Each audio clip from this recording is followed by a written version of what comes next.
Bem-vindos ao Beijo Barbárie, vou falar com vocês, então, sobre a tag Booktubers.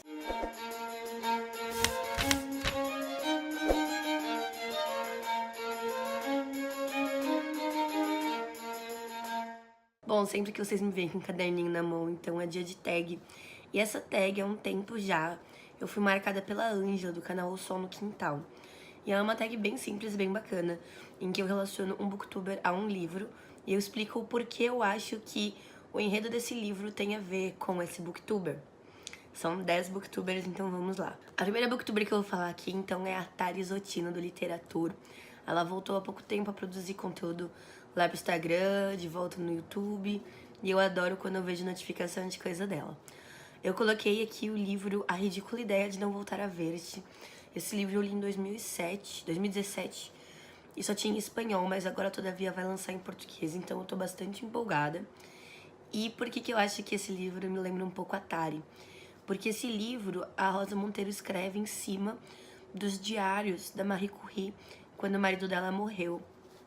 E fala muito sobre paixão, sobre gostar do que tá fazendo, sobre como se a gente se sente perdido, né, quando a gente perde aquilo que a gente gosta. E eu vejo muita paixão no que a Tari faz. Ela faz com carinho, ela gosta muito dos temas que ela aborda. Então, às vezes eu vejo que ela leu um livro do autor e foi atrás de tudo, sabe? E conhece muito, então eu vejo essa paixão, que é uma coisa bastante natural. E eu gosto muito, acho, do conteúdo dela por causa disso. O próximo que eu coloquei aqui é o Will, do Transgressão Literária. E eu escrevi E os Hipopótamos Foram Cozidos em Seus Tanques. Esse livro é do William Burroughs e do Jack Kerouac. Eles alternam os capítulos, então, ou seja, tem mudança de ponto de vista, mas também tem mudança de autor. Cada autor é um protagonista e eles alternam o ponto de vista. Eu escolhi esse livro porque é um livro que fala sobre algo bastante pesado, mas que tem uma profundidade, que tem uma imersão de verdade, assim. Eu li bastante coisa dos... Não li bastante coisa. Eu li bastante coisa do Bukowski, né? Mas eu não li bastante coisa dos beatniks. É uma coisa que eu quero ler mais. Mas o que eu sinto é que enquanto alguns deles se aprofundam em sentimento, em motivação, alguns deles ficam muito na superfície. Então acho que essa é um pouco da diferença, né? Quando eu conheci o canal do Will também, chamava Literatura Dark. Será que vai ser um canal que vai ser só um único gênero e tal? Até porque eu não gosto muito de literatura de terror, eu conheço bem pouco. E bem na época em que eu comecei a assistir, ele tava mudando já o canal dele pra abranger mais coisas. Então eu achei super legal, me identifiquei bastante com o projeto de lá. Acabamos até nos conhecendo, virando amigos. Em terceiro lugar, a Rita Araújo. E a Rita, do Livros que Li, ela tem uma energia, uma aura ao redor dela, assim, que é inexplicável, né? E eu escolhi, então, o livro Poemas da Índia, da Cecília Meirelles, exatamente por causa desse sentimento, né?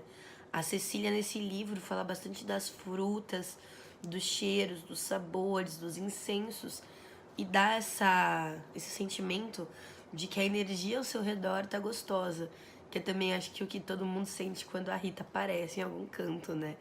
Tive poucas vezes com ela, mas a sensação é sempre a mesma. Em quarto lugar tem a Glécia Veras, do Utopia Literária. Para ela eu escolhi o Sem Dó, da Luli Pena.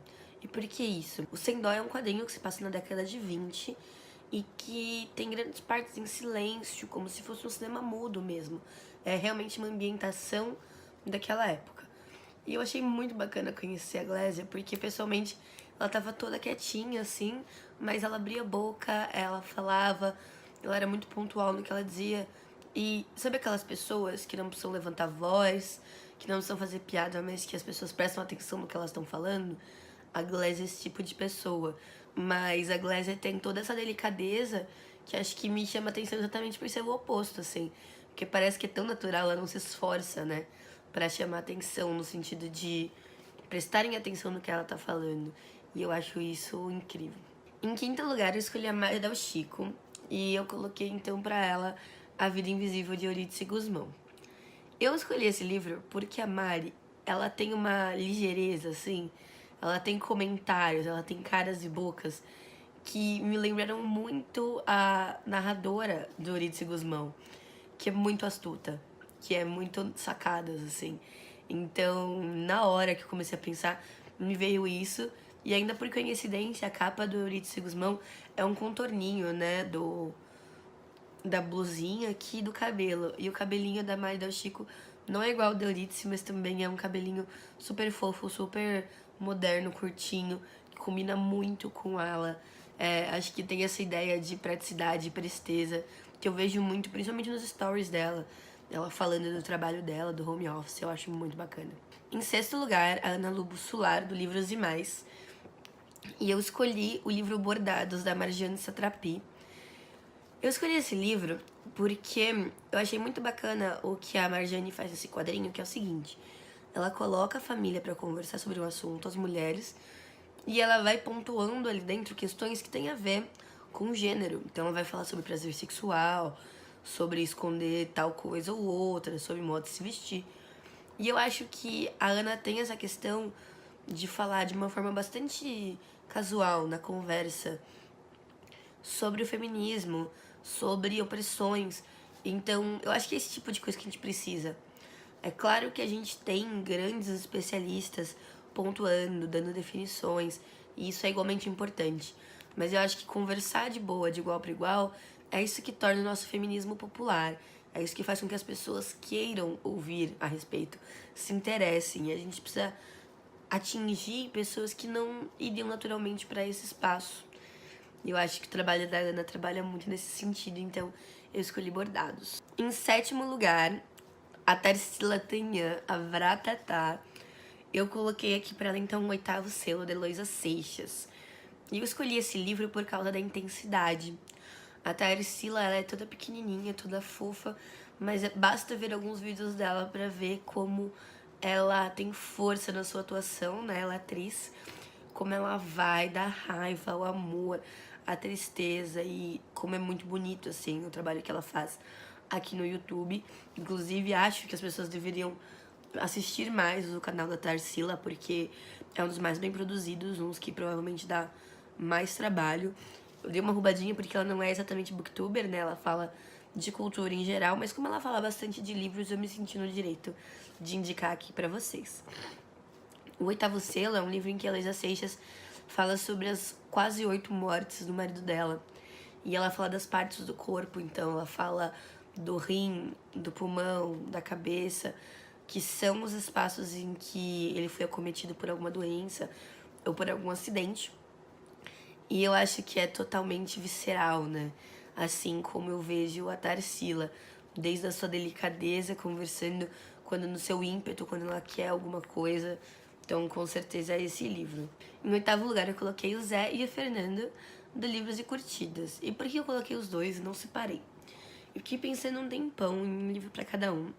E aí eu cheguei à conclusão de que eu poderia dar um livro para eles como um casal mesmo, assim. E os dois são duas pessoas que eu sinto que têm um relacionamento muito, muito saudável e muito bonito de ver, assim. Então, às vezes, o Fernando saía para fazer alguma coisa aqui em São Paulo e o Moisés já sabia o que era sem ele falar. Eles têm uma conexão gigantesca, delicada e, ao mesmo tempo, bastante orgânica, assim, sabe? Acontecia, não tinha grandes explicações, sabe? E eles sabiam o que estava acontecendo o tempo todo. Eu achei muito fofo.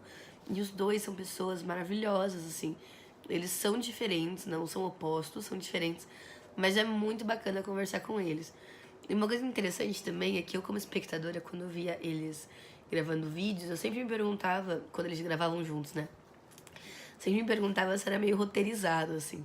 Mas aí depois eu vi eles falando pessoalmente, e não, é assim que eles super conversam, super fofos, super se importando com a opinião dos outros, super se importando com a opinião do outro, super dando espaço um pro outro.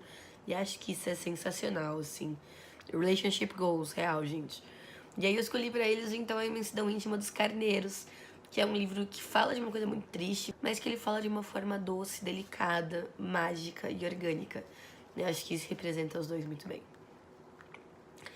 Em nono lugar, eu coloquei a Fabíola Parra, do Estante na Web, e eu coloquei o livro Hibisco Roxo pra ela, porque eu e a Fabíola somos pessoas muito diferentes, principalmente no que tange a questão da religião, né? Que eu sou um zero esquerda, a Fabíola lê sobre isso e tudo mais. O Hibisco Roxo tem esse elemento, né, da religião, mas também porque eu e a Fabíola temos ideias diferentes dos papéis da mulher na sociedade, mas eu acho que cada vez mais essas coisas podem se aproximar. Porque não existe um feminismo, existem feminismos. Os feminismos, eles atingem diversas pessoas e existem algumas concepções ali que são diferentes. Então ela não precisa ser do mesmo feminismo que eu. Ela só precisa estar do meu lado, sabe? E eu acho que a Fabi tá do meu lado. E eu acho que esse livro representa bastante ela, assim. Em 10º lugar, eu coloquei a Leila Cardoso, do livro Scrap. A Leila, eu coloquei aqui o Quase Memória do Coni. E eu fiz isso porque no Quase Memória existe uma noção bastante nostálgica e de contação de histórias de alguém mais velho. E essa figura que, no caso do livro, é paterna, sabe?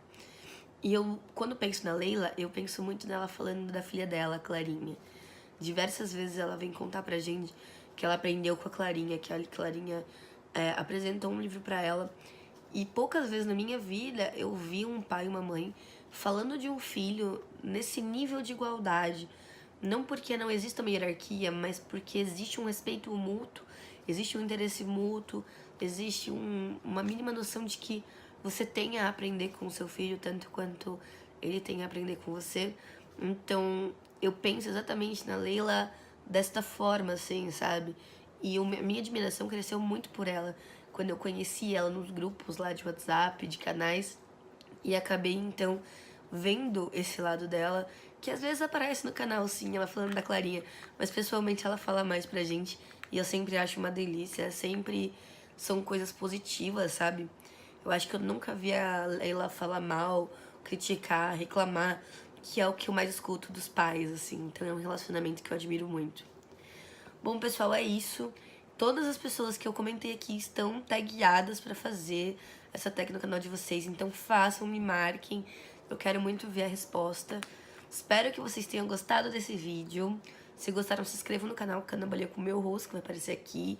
Deem seus likes, seus dislikes. Um beijo e até a próxima.